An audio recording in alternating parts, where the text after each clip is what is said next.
주님이 가르쳐 주신 기도, 주기도문의 시작은 하나님을 아버지로 부르는 데서부터 시작된다 하는 것입니다. 예수께서 주기도를 통하여서 가르치시고 선포하신 그 구원의 복음의 시작, 그것은 하나님의 아버지 되심이다. 주기도를 통해서 예수께서 그 제자들에게, 믿음의 백성들에게, 복음적인 그리스도인들에게 가르쳐주는 것, 그것은 우리가 믿는 하나님은 아버지 되신다 하는 것이지요. 아버지 하나님을 가르친 거지요. 우리는 기도할 때 우리 아버지 되신 하나님께 기도하는 것이다 하는 거지요. 다른 이에게 기도하는 게 아니에요. 적어도 우리는 아버지 되신 하나님께 기도하는 것입니다. 예수님께서는 아버지 되신 하나님을 특별한 호칭으로 호칭했습니다. 아바, 아버지. 하나님을 아바라고 부르는 것은 역사적으로 육신을 입고 성육신하신 예수님의 가장 두드러진 특징 중에 하나일 것입니다. 다른 이가 감히 그분이 누구신데 아바 아버지라 호칭하는 사람이 누가 있었습니까? 없어요. 예수님만이 육신으로 세상에 오셔서 육신을 입고 성육신하신 그분의 입술을 통해서 하나님을 아바 아버지라 부른 거란 말이죠. 예수께서 사용하신 아주 독창적인 하나님에 대한 칭호, 그것이 아바였습니다. 이 호칭은 마가복음 14장 36절에 겟세마네 기도하실 때에, 겟세마네 동산에서 기도하실 때에 아바 아버지여, 아버지께서는 이 모든 것이 가능하오니 이 잔을 내게서 옮기시옵소서. 그러나 나의 원대로 마옵시고 아버지 원대로 하시옵소서. 거기서 아주 결정적으로 사용하고 있지요. 아바 아버지. 이 아바 아버지는 예수님의 틀림없는 육성이었다는 것이죠. 예수님 입에서 나오는 예수님의 소리, 예수님의 육성에서 나오는 복음이었습니다. 복음서에서 예수님의 입으로 이 표현을 170여 회나 말하고 있습니다. 마가복음의 4회, 누가복음의 15회, 마태복음의 42회, 요한복음의 109회 사용되었습니다. 예수님은 하나님과 관계 속에서 하나님은 우리의 아빠가 되시며 우리는 그의 자녀가 됨을 이 언어로 표현한 것이다 하는 것입니다. 아주 친근하게 하나님은 아빠 아버지다. 구약 성경에서는 결코 하나님을 직접적으로 나의 아버지 혹은 우리들의 아버지 그렇게 부르는 기도는 존재하지 않습니다. 단지 간접적으로 하나님은 나를 불러 당신은 나의 아버지, 나의 하나님, 내 구원의 바위이십니다 하겠고, 이렇게 간접적인 표현은 썼을지 모르지만 직접적으로 누군가가 하나님을 아버지 그러면서 기도하는 구약 성경의 기도는 없습니다.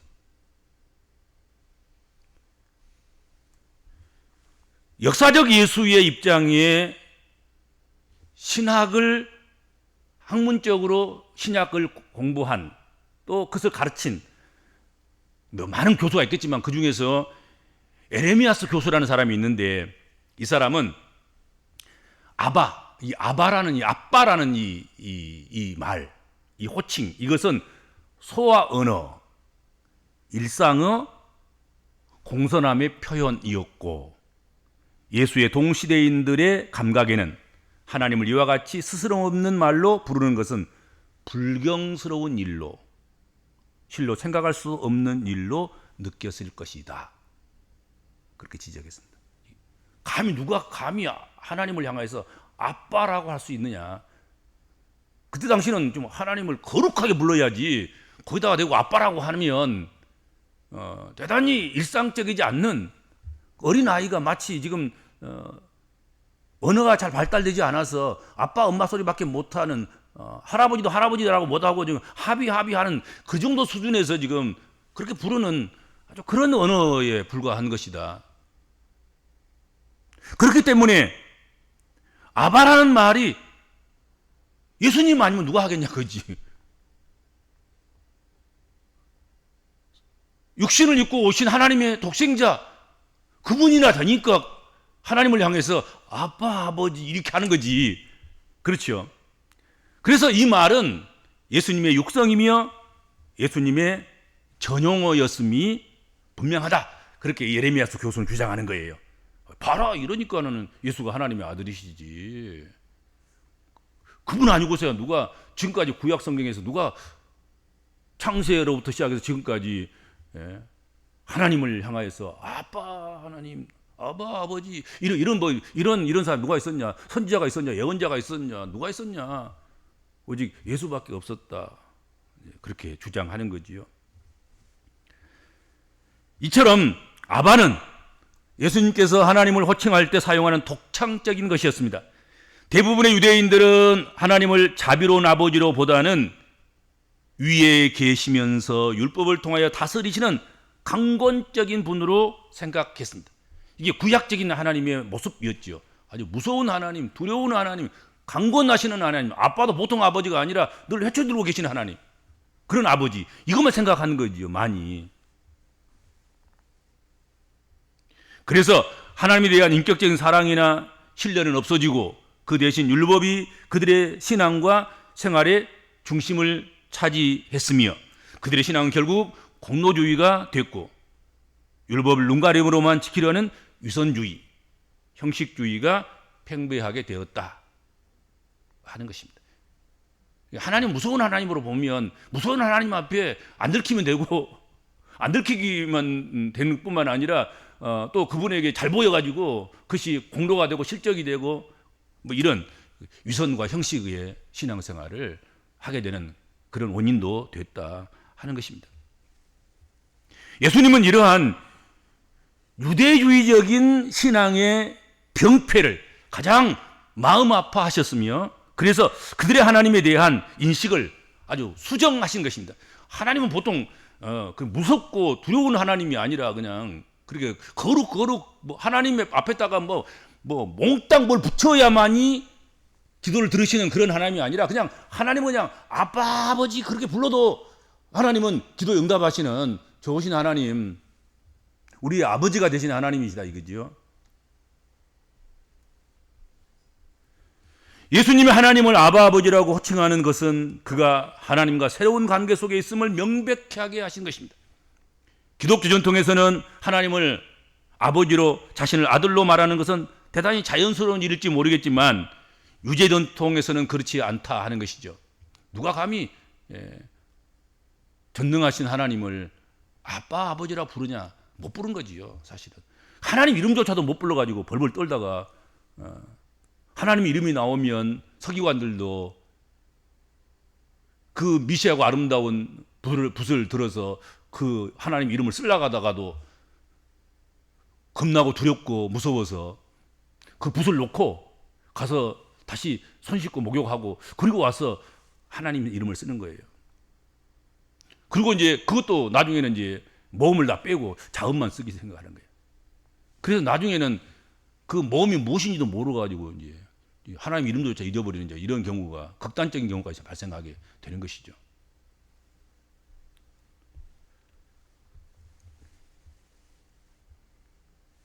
우리 예수님은 이 아버지라는 호칭을 가부장적인 힘과 권위의 구속력을 영속하려는 그런 의도에 사용한 것이 아니라 아버지의 역할인 보호와 돌봄이라는 아주 종말론적이고 구원적인 측면에서 사용하셨다 하는 것입니다. 권위적이고 뭐 폭압적이고 폭력적이고 무섭고 두렵고 떨리고 뭐 이런 가부장적인 아버지가 아닌 아버지면 보호하시고 아버지면 돌보시는 그런 구원하시는 아버지, 지켜주시고 건져주시고 언제나 부르면 달려가시는 그런 아버지로 말씀하고 있는 것이죠. 그런 아버지에게 우리가 기도한다는 거지요. 잘못 기도하면 막 겁주고 막 무섭게 막 몰아치고 막 뭐 다시 한번 해봐 뭐 달라고 그런 태도로 달라고 하면 되겠어? 뭐 이런 아버지가 아니라 그냥 아바 하고 그냥 그러고 한참 있어도 그냥 그 마음을 알아주시고 이해해 주시고 그래서 돌보아 주시고 빠져 있으면 건져 주시고 힘 주시고 능력 주시고 달라는 거 더 주시고 좋은 거 주시는 그런 아버지 그런 것이죠. 하나님은 인간의 아버지이시기 때문에 그 자녀를 보호하시며 돌보시며 구원하시는 것입니다. 인간이 하나님을 아버지로 체험하는 순간 구원의 감격을 맛보게 된다. 그러니까 정말로 우리가 하나님을 우리의 전통적인 가정 속에서 발생하는 가부장적인 그런 아버지 체험 때문에 많은 그리스도인들이 하나님과 관계가 좋지 않아요. 잘못 그 관계를 설정해서 마치 자기 아버지와 같은 그런 하나님을 생각하는 그런 착각 때문에 그 아버지 앞에 아버지 그렇게 달려가지 못한 거예요. 그런데 그것을 버리고 가부장적인 그런 우리 가정의 동양적인 가정의 유교적인 가정의 그런 아버지가 아닌 정말로 서양적인 그리고 인권이 철저하게 보장되는 서양적이라기보다는 에덴 동산과 같은 그런 환경 속에서의 그런 아버지.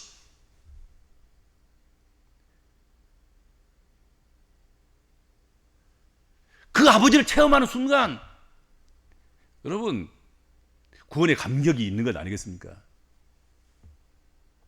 그런 아버지를 만나는 순간 행복하고 기쁨이 넘치고 평강이 넘치고 그 품에 안길 때 위로함을 받고 새 힘을 얻고 그런 거 아니겠습니까?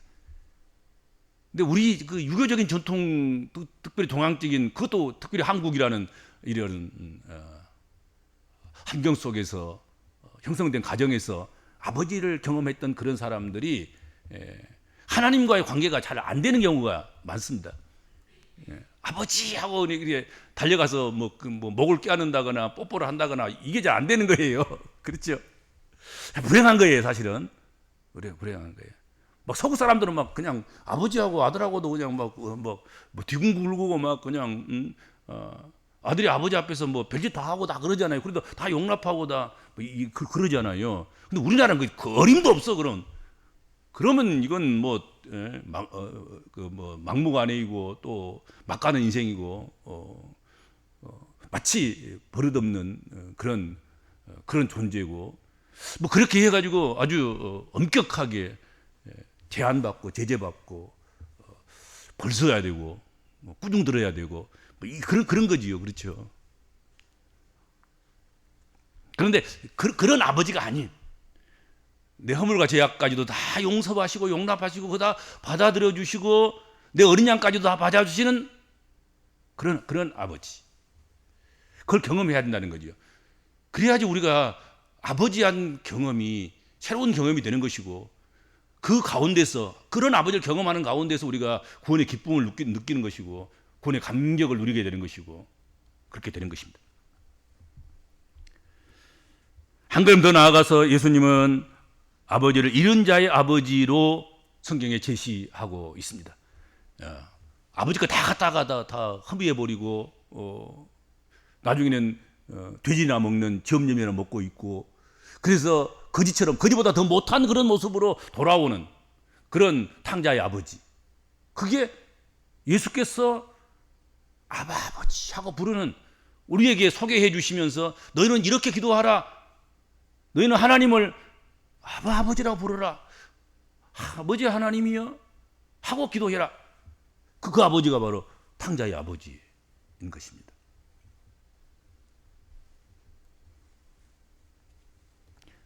예수님은 뿐만 아니라 나의 아버지가 아니라 우리의 아버지라고 기도하라고 가르치십니다. 그 아버지는 어떤 아버지냐? 아빠 아버지는 나의 아버지가 아니라 우리의 아버지다. 우리의 아버지하고 기도해라. 우리가 주기도문을 대할 때 관가해서는 안 되는 것 그것이 바로 우리라는 표현일 것입니다. 주기도문을 살펴보면 계속해서 반복되는 단어가 우리라는 말입니다. 나의 아버지여, 나를 위해서 나의 것을 채워주, 나의 것을, 그게 아닌 거예요. 전부 다 보세요. 주기도문은 전부 다 우리로 되어 있습니다. 우리로. 6번이나 반복되고 있습니다. 이는 한 아버지를 둔 한 가족으로서 우리이며, 예수님이 가르쳐 주신 기도가 개인적인 기도가 아니라 우리의 기도라는 것입니다. 우리 아버지는 사회적으로 연대적이며 공심체, 마음을 같이 하는 공동체, 공신체, 믿음을 같이 하는 공동체, 그런 측면을 나타내고 있다 하는 것이죠. 그리고 우리는 오늘날 우리 복음적인 그리스도인들의 시각으로 바라보면 무엇이겠습니까? 바로 그것은 교회인 것입니다.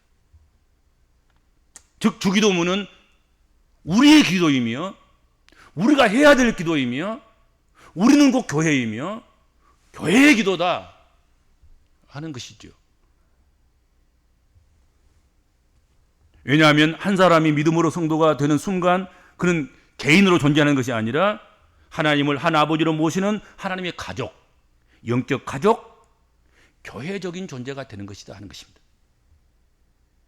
성도는 주님 안에서 한 몸이고 한 가족이기 때문에 서로 형제며 자매라고 부르게 되는 것입니다. 그러므로 하나님을 아버지라 부를 때 개인적으로만 생각해서는 안 된다 하는 것이죠. 우리의 아버지가 되는 것입니다. 그렇게 기도의 방향도 개인적이 아니라 우리가 되는 것이 당연한 것입니다. 이처럼 예수님의 복음에는 개인주의가 없습니다. 어디서부터 잘못됐는지 예수님의 제자들과 예수님의 교회와 예수님을 믿는 믿음의 백성들이 왜 공동체적이지 못하고 교회적이지 못하고 개인주의화 되느냐? 그럼 뭐 잘못된 건 아니겠습니까? 예수께서 가르친 기도도 교회적인 기도고, 예수를 그리스도로 모시고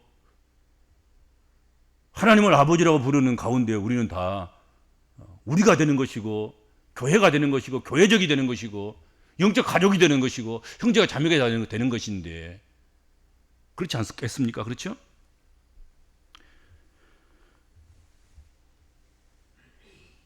그러니까 예수님의 구원과 하나님 나라는 개인주의로는 이룰 수 없는 그런 것이 아닌가 하는 것이죠. 그래서 교회를 우습게 보면 안 되는 거예요.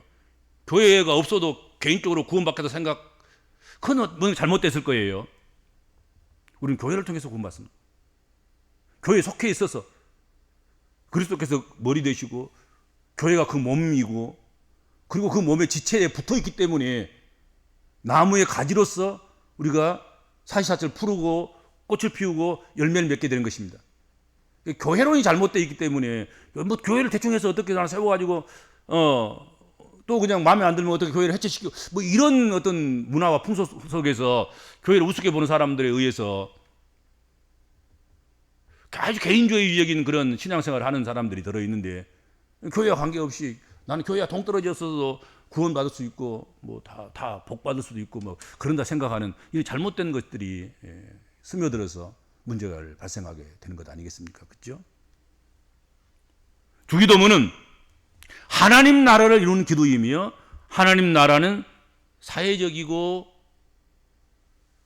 공심체적이고 공신체적이고 우리적이다. 교회적이다. 교회적이다. 주기도문은 우리 하나님이여 하고 부르라고. 하나님을 그냥 부르지 말고 나의 하나님이라 하지 말고 우리 하나님이라고 해라. 우리 하나님이라고. 우리 아버지 되신 하나님은, 그런데 오늘 본문에 보면 하늘에 계신 하나님이라고 불러야 된다. 하늘에 계신 하나님이라고 부르고 그분에게 기도를 해야 된다. 하늘에 계신 우리 아버지여 하라. 오늘 성경에 그렇게 말씀하고 있습니다. 그렇죠? 하늘에 계신 우리 아버지 하나님, 이 표현은 아마도 의인화된 표현이고 또 삼층적인 그런 우주관의 산물이 아닐까 그런 생각을 해봅니다. 성서시대의 우주관이 하늘이 위에 있고 지구는 하늘 밑에 있고 그리고 물은 지구 밑에 있는 삼층천으로 된 그런 우주로 여기는 그런 시대였습니다. 그렇죠? 지금도 그런 생각을 가진 사람들이 많습니다. 하늘이 있고 땅이 있고 땅 밑이 있고 그리고 지구는 뭐 사각으로 내가지고 한참 가면 낭떠러지가 있어서 떨어져 죽는 뭐 그런 구조라고 생각하는, 아직도 지금 지구가 둥글다는 것도 모르고.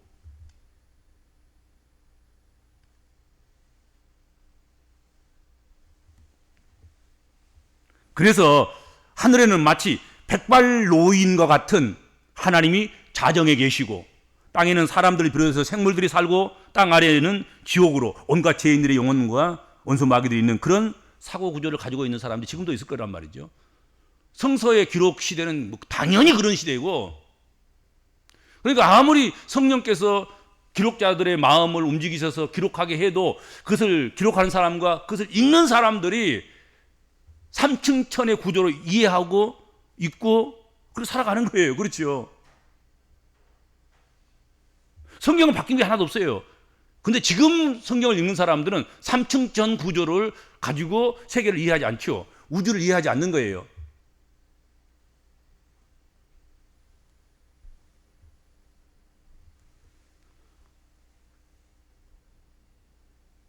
하나님은 영이십니다. 그러므로 하나님은 공간적이며 시간적이지 않다. 그러므로 우리는 하나님을 순간 속에서 언제든지 어디서든지 만날 수 있다 하는 것입니다. 공간을 넘어서 하나님을 여기서 부르면 한참 그 비행접시 타고 달려오셔서 우리를 건져주시고 그런 하나님이 아닌, 어느 곳에서나 어느 때에나 하나님을 부르셔도 거기 그 자리에서 바로 응답하시는, 공간과 시간의 제한을 받지 않는 그런 하나님, 전능하신 하나님. 사실은 하늘에 계신 하나님이여라고 부르라고 한 그 원의에는, 원뜻에는 그게 담겨져 있는 거란 말이죠. 잠깐 기다려.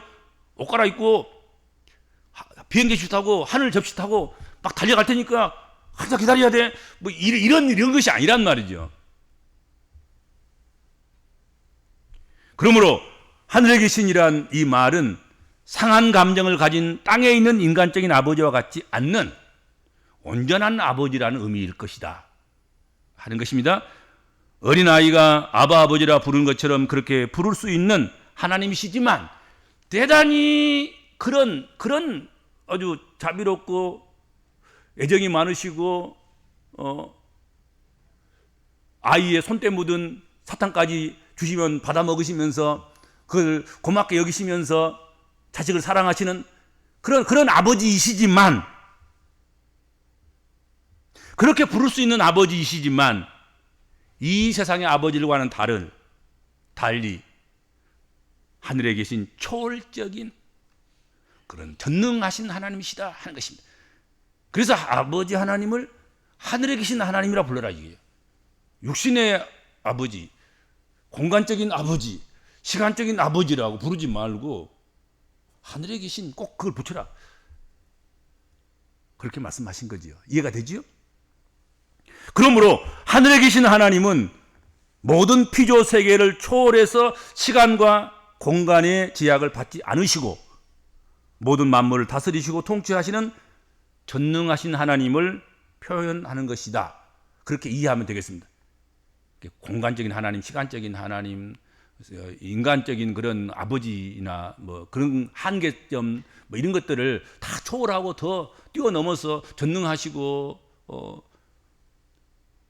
전지하시고 언제든지 어디서든지 공간과 시간을 초월해서 준비 없이도 갑자기 내 앞에 나타나실 수 있는 그런 하나님. 뭘 타고 오셔야만 오시는 하나님이 아니라 그래 부르시면 내 앞에 있는 그런 무소부재하신 하나님, 어디나 안 계신 데가 없는 그런 하나님, 그렇게 이해하면 해야 하고 그렇게 기도하라는 것입니다. 그렇게 기도. 그것이 주기도문이다 이거지. 그래서 오늘은 가장 주기도문에서 앞에 나와 있는 한 부분 구절을 함께 우리가 나눴습니다. 하늘에 계신 우리 아버지라고 우리 아버지여 하고 기도를 시작하고 그렇게 기도하는 것, 그것이 자녀들의 기도이고 복음적인 그리스도인들의 기도이고 구원받은 하나님 백성들의 기도이다 하는 것입니다. 기도하겠습니다. 주님 은혜 감사합니다.